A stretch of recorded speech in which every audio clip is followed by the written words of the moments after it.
E lá em Rute, então, capítulo 1, versículo do 1 ao 5 diz assim: nos dias em que os juízes julgavam, houve fome na terra de Israel. E um homem de Belém de Judá foi morar por algum tempo na terra de Moabe, com a sua mulher e os seus 2 filhos. Este homem se chamava Elimeleque, e sua mulher se chamava Noemi. Nós vamos até os 5, tá, Gui? Os filhos se chamavam Malom e Quilion, eram efrateus de Belém de Judá. Foram à terra de Moabe e ficaram ali. Algum tempo depois, Elimeleque, o marido de Noemi, morreu, e ela ficou sozinha com os 2 filhos. Estes casaram com mulheres moabitas. O nome de uma delas era Orfa e o nome da outra era Rute. E ficaram ali quase 10 anos. Depois morreram também Malom e Quilion, os 2 filhos de Noemi, e assim ela ficou sozinha, sem os 2 filhos e sem o marido. Abaixa a tua cabeça, vamos orar. Senhor, em nome de Jesus, eu apresento esse momento da palavra diante da tua presença, esse momento diante do Senhor, onde a semente está sendo lançada, Pai, que nós possamos sair daqui fortalecidos, animados, revigorados, exortados com a tua palavra e decididos a termos decisões conforme os teus padrões, porque isso é vida para as nossas vidas e para a nossa casa e para a nossa família. Por isso, Pai, eu me coloco como instrumento nas tuas mãos e que o Senhor use a minha boca nessa noite.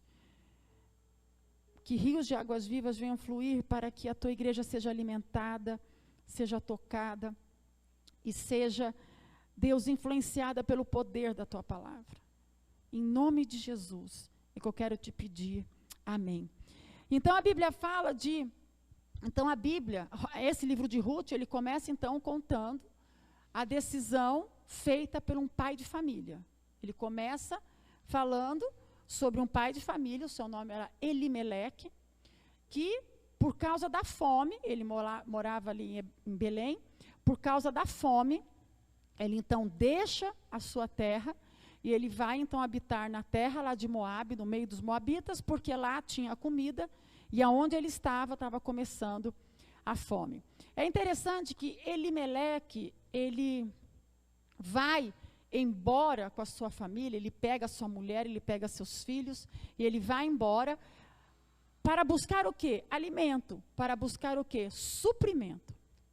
Só que a Bíblia fala que a intenção daquele homem era passar algum tempo só na terra dos moabitas. Só que, infelizmente, algo horrível acontece. Ele morre na terra de Moabe. E não só ele morre, como depois morrem os seus 2 filhos. E esses 2 filhos, então, acabam deixando 2 mulheres e ele deixa a sua esposa também, Noemi. Elimeleque no hebraico significa meu Deus é rei. E Belém, onde ele habitava no hebraico, significa a casa do pão ou a casa do alimento. Ou seja, ele sai da casa do pão para buscar pão. Ele sai da casa do alimento para buscar alimento, porque ele teve medo. Primeira atitude errada. Porque em nenhum momento diz que Elimeleque buscou ao Senhor. Em nenhum momento diz que ele pediu uma direção de Deus. Ele tentou resolver uma crise somente com os seus sentimentos naturais, somente com a sua razão. Quando veio a crise, imediatamente ele disse, já sei, vou para Moabe. Lógico, é a lógica. É o mais racional a se fazer. Está faltando pão na casa do pão, eu vou no lugar onde tem pão. Só que deixa eu te falar uma coisa, meu querido. Nem sempre o mais racional é a direção de Deus para a tua vida. Nem sempre o mais lógico é o que Deus tem para você. E a decisão que esse homem tomou foi terrível. Porque ele morre em Moabe. E pior, ele perde os seus 2 filhos também naquele lugar. E essa história, então, nos 5 primeiros capítulos, uma história que continha um pai, uma mãe, 2 filhos, se transforma numa história de 3 viúvas. 3 mulheres, sem marido, sem proteção, sem recurso. E Noemi, numa terra que nem sequer era dela, não tinha parente, não tinha ninguém que pudesse ser por ela naquele momento. E todo mundo sabe o que significava ser viúva naquele tempo. Ou seja, o ser viúva, no caso dela, quando o marido morria, os filhos cuidariam da mãe. No caso dela, simplesmente ela não tinha mais ninguém para cuidar dela. Ninguém para proteger ela. Ninguém para bancar, ninguém para suprir.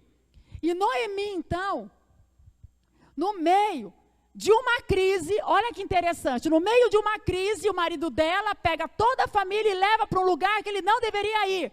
Porque se você for ler sobre os moabitas, você vai entender que ele não deveria ter descido para Moabe. E essa mulher, também no meio de uma crise, numa crise até pior para mim do que a fome, é numa crise de luto, numa crise de perda, numa crise de enterrar o marido, numa crise de enterrar o primeiro filho, depois enterra o segundo filho. No momento de crise, essa mulher foi capaz de ter uma atitude de amor. Por isso que a gente não cansa de dizer, a crise revela quem nós somos. É no momento da crise que o nosso coração é revelado. Porque a crise, ela expõe o nosso coração. A dor, ela expõe quem nós somos. Os problemas expõem o que nós cremos. O problema expõe o nosso caráter. O problema expõe no que nós acreditamos e no que nós não acreditamos. Por que eu falo isso? Que então a gente começa com uma atitude errada e a gente começa a ver então acertos. Por quê? Porque quando Noemi fica viúva, aí você vai começar a ler histórias sobre ela. Naquele momento de muita dor, ela olha para aquelas suas duas noras e diz para elas, eu não tenho mais nada para oferecer para vocês. E nesse momento de muita dor, eu não sou mais nem menina, primeira coisa ela fala assim, eu quero voltar para a minha terra, eu preciso voltar para a minha terra, eu não vou ficar neste lugar, porque este lugar eu só perdi, aqui eu não tenho ninguém, então eu estou decidida a voltar a Belém, eu estou decidida a voltar à casa do pão, eu preciso voltar à casa do alimento, mas ela faz algo extraordinário, porque mesmo ela estando amarga, mesmo ela estando de luto, mesmo ela sofrendo, ela tem a capacidade de olhar para aquelas suas duas noras e dizer, mas eu estou liberando a vida de vocês. Vão refazer a vida de vocês. Porque o contrato acaba quando alguém morre. Vocês estão livres para reconstruir a vida de vocês. Você teria coragem de fazer isso? Quantas Noemis nós temos pós-pandemia? Perderam filhos, perderam pais, perderam maridos, perderam esposas. Como é difícil na hora da nossa dor liberar e pensar no outro. Verdade ou mentira? Quando a gente está com a dor, em quem que a gente pensa? Fala, gente, em quem que a gente pensa? Só na gente. Só pensa, eu estou sentindo, eu estou sofrendo, está acontecendo comigo, olha a minha vida, olha o que estão fazendo comigo, olha o que fizeram para mim. Aquela mulher falou, eu sou viúva, pobre, sou uma velha agora, não tenho mais força, eu estou em luto, perdi tudo que eu tinha, perdi meu marido, meu querido, eu não consigo imaginar a dor dessa mulher. Porque só de você perder o marido já é difícil, ou só perder um filho já é difícil. Ela perdeu todos, ela perdeu tudo. E mesmo assim, ela teve a capacidade de olhar para aquelas suas duas noras e falar o quê? Vocês estão liberadas. Ela conta a real, sabe por que vocês estão liberadas? Porque vocês teriam que, porque eu teria que dar um marido para vocês. Mesmo que eu me casasse hoje, vocês não iam mais ter como ter filhos. Então, mesmo doendo, eu tenho que liberar vocês para vocês viverem as suas vidas e recomeçar. E eu estou voltando para a casa do pão. Eu estou voltando para o lugar que eu não deveria ter saído. E o que acontece? Então, No versículo aqui, ó, no versículo, capítulo 1, versículo 20, ela diz assim: olha a dor dessa mulher. Não me chamem de Noemi, porque Noemi significa plena, plenitude, mas de Mara. Porque o Todo-Poderoso me deu muita amargura. Quando saí daqui eu era plena, mas o Senhor me fez voltar vazia. Por que então querem me chamar de Noemi? Se o Senhor deu testemunho contra mim e o Todo-Poderoso me afligiu. Foi assim que Noemi voltou da terra de Moabe, com Ruth, sua nora moabita, e chegaram a Belém no começo da colheita. Olha a dor dessa mulher. E só que é interessante que quando ela manda as suas noras, e hoje a gente tem muitas Noemis por esse Brasil inteiro, por esse mundo inteiro, quando ela manda então as suas duas noras irem embora, lá no versículo 16 e 17, capítulo 1, então a gente tem aquela grande confissão, né? Acho que toda sogra quer uma nora assim, né? Que diz assim: porém Ruth respondeu: não insista para que eu a deixe, nem me obrigue a não segui-la, porque aonde quer que a senhora for, irei eu, e onde quer que pousar, ali pousarei eu. O seu povo é o meu povo, e o seu Deus é o meu Deus. Onde quer que você morrer, morrerei eu, e aí serei sepultada. Que o Senhor me castigue, se outra coisa que não seja a morte me separar de você. Quantas pessoas querem Ruths na sua vida? É interessante, meu querido, que na hora da dor, muitas órfãs vão vir. O que são as órfãs? Vão nos deixar. Mas em nome de Jesus, muitas Ruths vão ficar, amém? Porque essa mulher é interessante. Eu aprendi na minha vida que quando eu tenho medo de perder, eu já perdi. Eu li esse dia uma psicóloga falando sobre a relação pai e mãe, que hoje os pais têm medo de não serem amados pelos filhos. Quando eu tenho medo de perder o meu filho, eu já perdi meu filho. Quando eu tenho medo de perder alguém, meu querido, eu já perdi essa pessoa. E eu vou ter que viver aquele relacionamento de implorar para que a pessoa sempre fique. Deixa eu falar uma coisa. De quem você tem medo de perder, você se torna refém. Repete comigo. De quem eu tenho medo de perder, eu me torno refém. As pessoas têm que ficar na sua vida porque elas querem, porque elas te amam, porque elas não querem te largar, não porque você mendigou, não porque você insistiu, não porque você se tornou refém, não porque você está tendo que abrir mão de você para ter aquela pessoa. Deixa essa pessoa ir e fique com aquelas que tiveram a oportunidade de ir, mas decidiram ficar com você, porque te amam. Porque amam a sua vida. Ruth teve toda a oportunidade de ir embora. Orfa foi embora. Você nunca mais ouve falar de Orfa. Orfa falou, reuniram lá, interessante, que as três reuniram, choraram, e Orfa, Noemi beija a Orfa, e é interessante, Orfa vai embora, Noemi não fica amargurada, Noemi chora com ela, Noemi beija ela, Noemi abençoa ela, mas quem ficou porque quis. Uma vez o bispo Rodovalho falou: você não nasceu para mendigar. Quantos creem nisso? Você não nasceu para ficar com um pirizinho para as pessoas pedindo esmola de amor, de carinho, de afeto. Meu querido, em nome de Jesus, está quebrado isso na tua vida, amém? Porque se você vive assim, você está se tornando refém.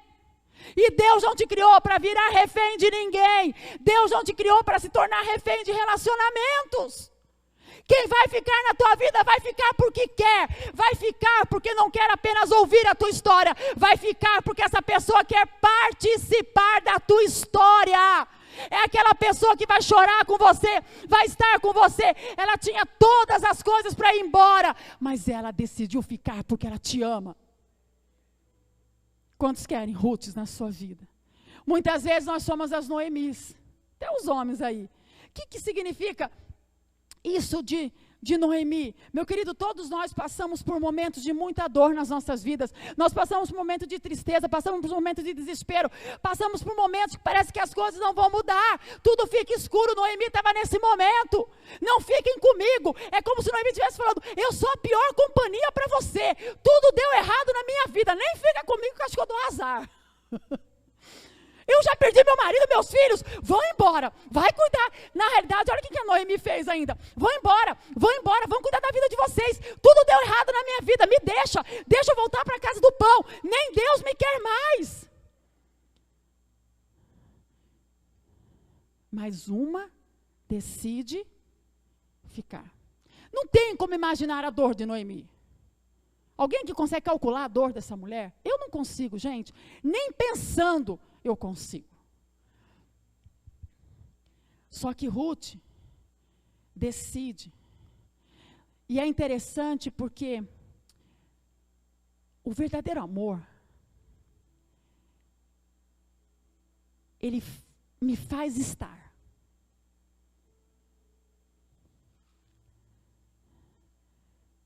O verdadeiro amor, ele me leva a estar presente. Ele me leva a estar com a pessoa.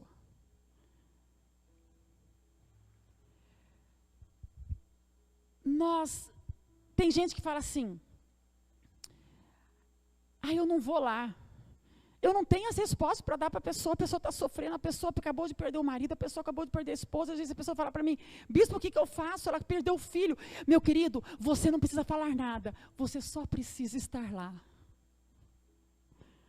Às vezes você só precisa estar lá para chorar junto.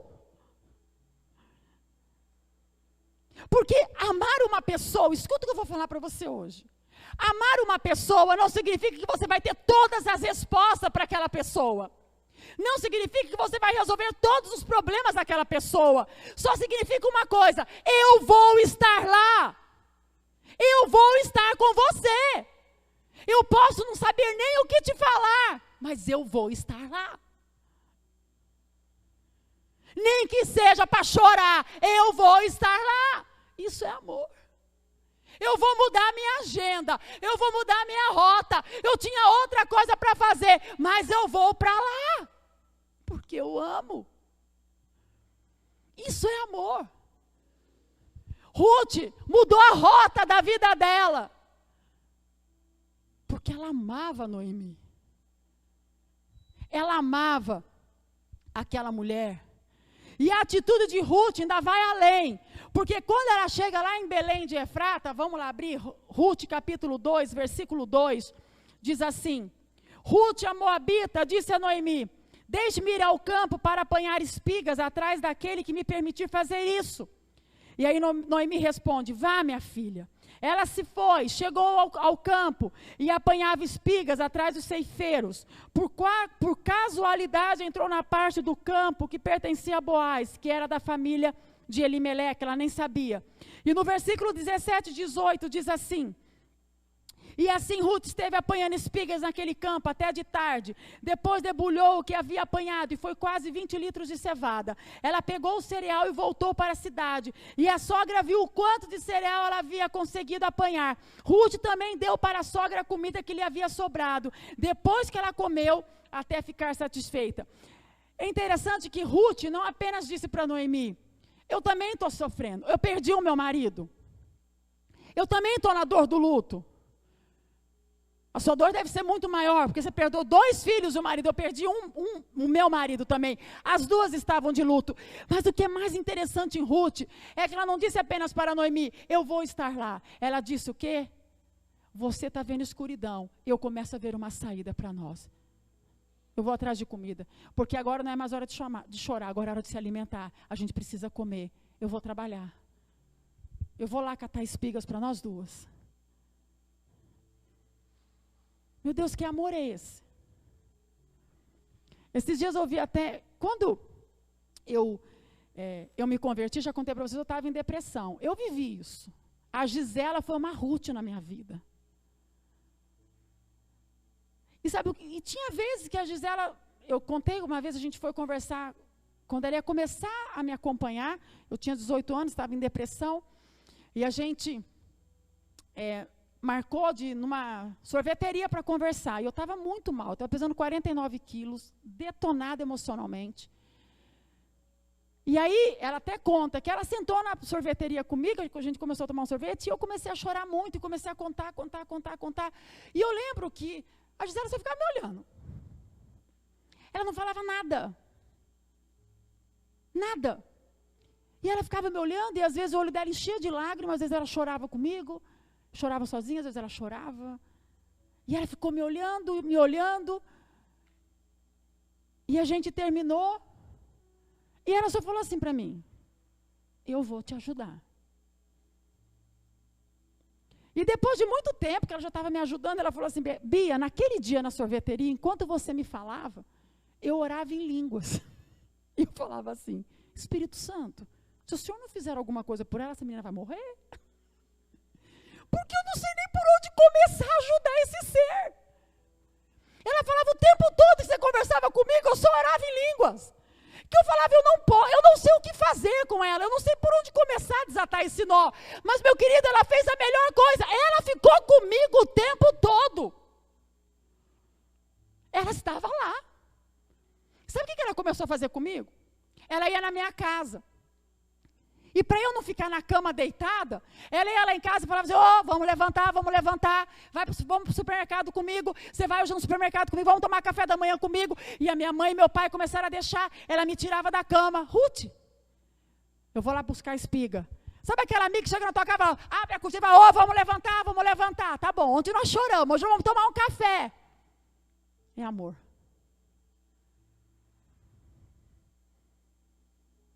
Não é ter as respostas. Não é resolver todos os problemas. É estar lá. Mas é também saber a hora de abrir a cortina, saber a hora de fazer levantar da cama, saber a hora de falar assim: estou indo no supermercado para você, estou indo te levar no médico agora, eu vou com você. Marquei aquela consulta. Sabe essas coisas? Que só quem ama faz, né? Sabe aquele amigo que chora, mas sabe a hora de intervir? Você falou: marquei o médico lá, viu, nós vamos. Ruth. Foi isso que ela fez pela sogra dela. Noemi, ela não tinha mais esperança. Ela perdeu com a dor. Ruth não. Ruth, mesmo com a dor, ainda conseguia ver uma saída. E mesmo a dor de Ruth não a fez se ausentar. E qual foi a consequência de Ruth ter ficado? De Ruth ter tido compaixão? De Ruth ter se disposto? De Ruth ter amado? No versículo 3, que eu li aqui, diz assim: por casualidade entrou na parte do campo que pertencia a Boaz, que era da família de Elimeleque. Gente, não existe casualidade. Ela estava lá catando a espiga. E só quem catava espiga era pobre, era miserável.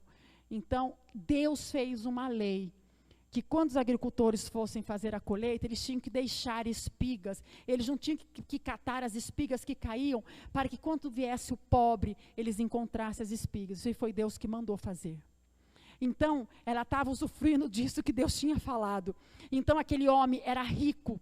Então, os servos dele estavam catando as espigas. E esse povo, os pobres, eles iam atrás, catando o que caía, porque eles não podiam pegar, porque eles tinham que deixar para suprir aqueles que não tinham nada. E Ruth estava lá, pegando para ela e pegando para Noemi. E do nada ela entra na terra desse homem que era parente dela. E todo mundo sabe que existe o resgatador. Então Noemi tinha nele aquele que ia resgatar as terras e poderia casar com Ruth. Do nada ela entra justo nessa terra. Você acha que foi casual? Você acha que foi uma coincidência? Quando nós tomamos as decisões certas, as cristocidências começam a acontecer na tua vida. Quando você começa a tomar as decisões corretas, a mão de Deus começa a agir a teu favor. A mão de Deus começa a agir por você e para você. Deus começa a preparar o que você de fato precisa. E aí o que diz? No versículo 8, olha o que Boaz diz para ela. Que Boaz pergunta, quem que é aquela mulher? E aí fala, é a Ruth. E olha o que Boaz fala para ela. Então Boaz disse a Ruth, escute minha filha, você não precisa ir colher em outro campo, nem se afastar daqui. Fique aqui com as minhas servas, fique atenta ao campo onde forem colher e vá atrás delas. Eu dei ordem aos servos para que não toquem em você. Quando você ficar com sede, vá até as vasilhas e beba da água que os servos tiraram. Então Ruth se inclinou e, encostando o rosto no chão, disse a Boaz, por que o Senhor está me favorecendo? Se importa comigo se eu sou uma estrangeira? Boaz respondeu, já me contaram tudo o que você fez pela sua sogra, depois que você perdeu o marido. Sei que você deixou pai, mãe e a terra onde nasceu, e veio para um povo que antes disso você não conhecia. O Senhor lhe pague pelo bem que você fez, que você receba uma grande recompensa do Senhor Deus de Israel, sobre cujas asas você veio buscar refúgio. Aquela mulher só queria estar com Noemi, mal ela sabia que ela tinha decidido por Deus. Boaz falou assim, já me falaram quem é você. O que os céus falam de nós? O que os céus têm falado de nós? Boaz falou, eu já sei quem você é, já me contaram tudo. O que você foi capaz de fazer por aquela mulher? E ele profetiza, não profetiza? E esse que profetizou se torna o marido de Ruth. Você acha que foi tudo casualidade? Cada vez, primeira acertada de Noemi, vou voltar para a casa do pão. Segunda acertada de Noemi, estou liberando vocês, mesmo com dor. Só vai ficar quem quer ficar.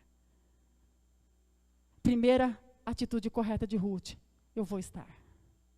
Eu vou. Eu estou aqui. Eu vou estar. E aí, o que acontece? No final da história, capítulo 4, versículo 13 ao 17, diz assim, assim Boaz, não vou ler toda a história, que tem um resgate, Boaz compra o resgate, vira o resgatador, então diz assim, assim Boaz recebeu Ruth e ela passou a ser a sua mulher. Ele teve relações com ela e o Senhor concedeu que ela ficasse grávida e tivesse um filho. Então as mulheres disseram a Noemi, bendito seja o Senhor, que não deixou hoje de lhe dar um neto, que será o seu resgatador, que o nome dele venha a ser famoso em Israel. Nele você terá renovação da vida e consolo na velhice, pois a sua nora que ama você, o deu à luz, e para você é melhor do que 7 filhos. Noemi pegou o menino no colo e passou a cuidar dele. As vizinhas lhe deram o nome, dizendo, nasceu um filho para Noemi, e o chamaram de Obed. Este veio a ser o pai de Jessé, pai de Davi. E estas são as gerações de Pérez. Pérez gerou Esrom, Esrom gerou Rão, Rão gerou Aminadab, Aminadab gerou Naasson, Naasson gerou Salmão, Salmão gerou Boaz, Boaz gerou Obed, Obed gerou Jessé, Jessé gerou Davi, e da linhagem de Davi veio Jesus. Meu Deus, o que Deus fez com essa mulher?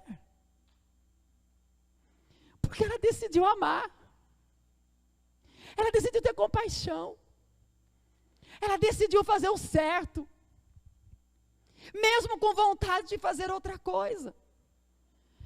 E é interessante porque fala assim, ó, as mulheres falaram a Noemi. O livro de Ruth começa focando em Ruth. Não foi isso? A introdução falava das perdas de Noemi, o livro de Ruth. O final, a conclusão, fala de Noemi. Mas agora a Noemi plena. A Noemi que carregou o neto. A Noemi que foi restituída. A Noemi que não estava mais sozinha, ela tinha um resgatador. Deus mudou a sorte dela. E o louvor das mulheres celebra o quê? O cumprimento do amor de Deus para com Noemi. Ainda dizem, a tua nora é melhor que 7 filhos. Meu querido, o número 7 é o número da perfeição, o número completo. 7 filhos significava todas as bênçãos familiares em Israel. Ruth, para Noemi, significava todas as bênçãos que 7 filhos poderiam proporcionar para ela. Ruth não tinha noção do que uma atitude acertada poderia fazer na sua vida. Mesmo, meu querido, em meio à tristeza, mesmo em meio à calamidade, creia numa coisa: Deus pode trazer grandes bênçãos na tua vida. Quantos podem dizer amém? Mesmo em meio à maior calamidade, mesmo em meio à maior tristeza, mesmo em meio à maior dor. Mas uma coisa nós precisamos aprender: nós precisamos fazer nossas escolhas tendo sempre em mente os valores eternos de Deus. Bispa, eu estou na hora da dor, eu estou na hora da calamidade, eu estou na hora da perseguição, eu estou na hora da humilhação. Meu querido, não faça o que você quer fazer. Sempre tome decisão em cima daquilo que a palavra do Senhor diz. Porque mesmo em meio à calamidade e dor, Deus vai trazer bênção sobre a sua vida. Obede significa servo de Deus. Oh, Jesus. E eu quero terminar com essa frase. As atitudes que levam às decisões de crescimento são aquelas que precisam ser tomadas, não as que temos vontade de fazer. Vou repetir. As atitudes que vão levar a minha vida e a sua vida ao crescimento são aquelas atitudes que precisam ser tomadas, e não as que você não a que você está com vontade ou eu estou com vontade de fazer. Mas é em cima da palavra dele. Porque em nome de Jesus, Obed vai nascer, amém? O que a gente viu? Um homem. Por que pensa, gente? Noemi já tinha perdido tudo. O que ela podia falar? Quer saber, eu vou morrer aqui mesmo. E vocês vão ter que cuidar de mim agora. Vocês não casaram com meus filhos? Agora vai ter que cuidar de mim. Infelizmente, muitas pessoas na hora da dor endurecem, se tornam amargas, duras, se ferem e ferem os outros. Noemi não podia ter feito isso? Ela falou: você quer saber? Eu vou voltar. Eu vou voltar para a casa do pão. Eu vou voltar para Belém. Eu vou voltar para a minha terra. E quanto a vocês, vocês estão livres. Não insista para ninguém ficar. Quem tem que ficar é quem quer. Só que esse livro, ele me impressiona por causa dessas atitudes, que você vai vendo que enquanto elas vão tomando as decisões, nada acontece. Parece que aparentemente nada muda. Mas se você for ver, Ruth não queria ir para Belém. Ruth queria estar com Noemi. Interessante, né? Ruth falou: onde você vai deitar? Eu vou deitar também. Não sei se é em Belém. Ruth nem conhecia. Ruth era moabita. Ele ainda falou para Boaz: por que você está pensando numa estrangeira? Eu não tenho esse direito. Porque eu sei o que você fez. Chegou aos meus ouvidos a tua compaixão. Chegou aos meus ouvidos o teu amor. Chegou aos meus ouvidos o que você está fazendo. Quem planta, colhe. E esse é um princípio da palavra de Deus que jamais vai falhar. Quem planta sempre vai colher. Ruth só não imaginava que ela faria parte da genealogia de Jesus Cristo. Ela só não tinha ideia que aquela atitude de amar aquela mulher, que aquela atitude de ter compaixão, daquela atitude de não querer abandonar, faria e colocaria o nome de uma moabita na genealogia de Jesus Cristo.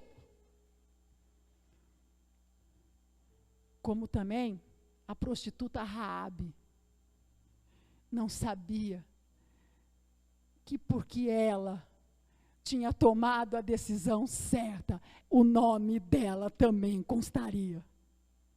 Porque quando nós tomamos a decisão certa, os céus respondem às nossas decisões, os céus respondem às nossas atitudes, e tudo que nós fazemos debaixo da palavra de Deus é para a nossa eternidade.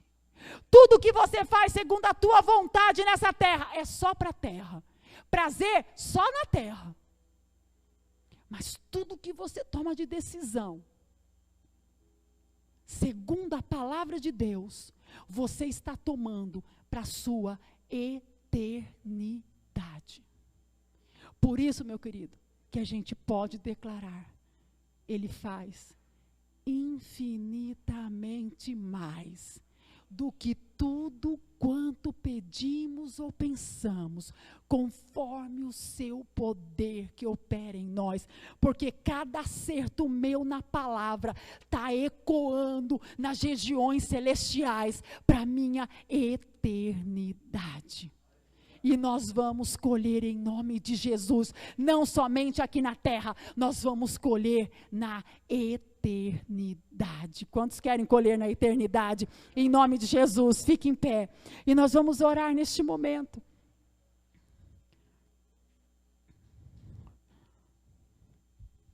E eu quero que você feche os teus olhos.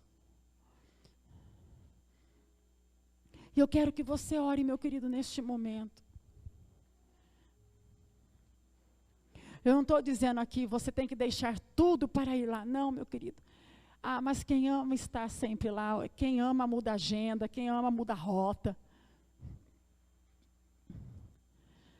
Eu estou falando de compaixão. Eu estou falando do estar lá. Eu estou falando de, já vou fazer isso aqui por você, porque eu sei que você está precisando. Eu não vou nem te perguntar o que você precisa, eu já vou começar a fazer porque você está precisando. Porque eu amo. Porque eu tenho compaixão. Por isso que a palavra do Senhor diz que ao coração generoso Deus dá e dá e dá cada vez mais. Porque compaixão nos leva a sermos generosos. A compaixão nos leva a estar lá. E eu quero que você ore neste momento. Porque, meu querido, esse não é um sentimento humano. Esse é um sentimento que vem de Deus. E quando eu tenho compaixão, eu sempre vou tomar minhas decisões em cima da palavra de Deus. E eu quero que você ore agora, coloca teu coração diante de Deus, fala: Senhor, me dá esse coração compassivo, dilata meu coração com esse amor. Talvez, meu querido, estar lá para você hoje seja na vida da tua mulher, do teu marido, dos teus filhos. Começa dentro de casa. Eu estou aqui, eu estou presente. E às vezes não é nem falar nada, é simplesmente estar na vida dos teus filhos. Começa dentro de casa, porque se a gente não consegue nem estar dentro de casa, quanto mais com os de fora. O estar lá é aquele jogo que você estava doido para assistir, mas que por amor você vai dar aquele tempo à tua mulher, porque é o tempo que ela tem naquele momento. E você olhou para o semblante dela e viu que ela não estava bem.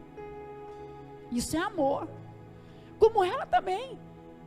Vai ter que mudar a agenda, muitas vezes a rota, meu querido, eu sou casada. Quantas vezes eu mudei o meu dia, e aprendi que eu vou ter que continuar mudando, muitas vezes, somente para estar lá.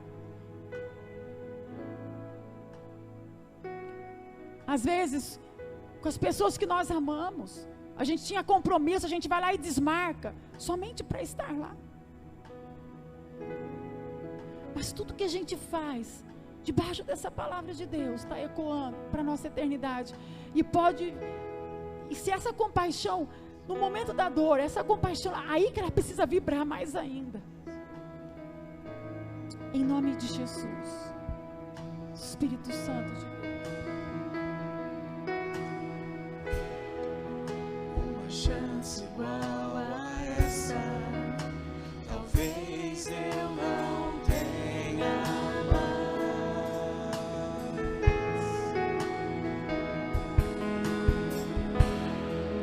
Quero estar em tua presença, nem que seja a última vez.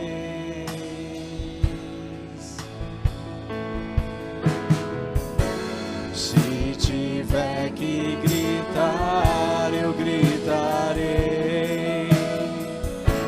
Se tiver que chorar, eu chorarei.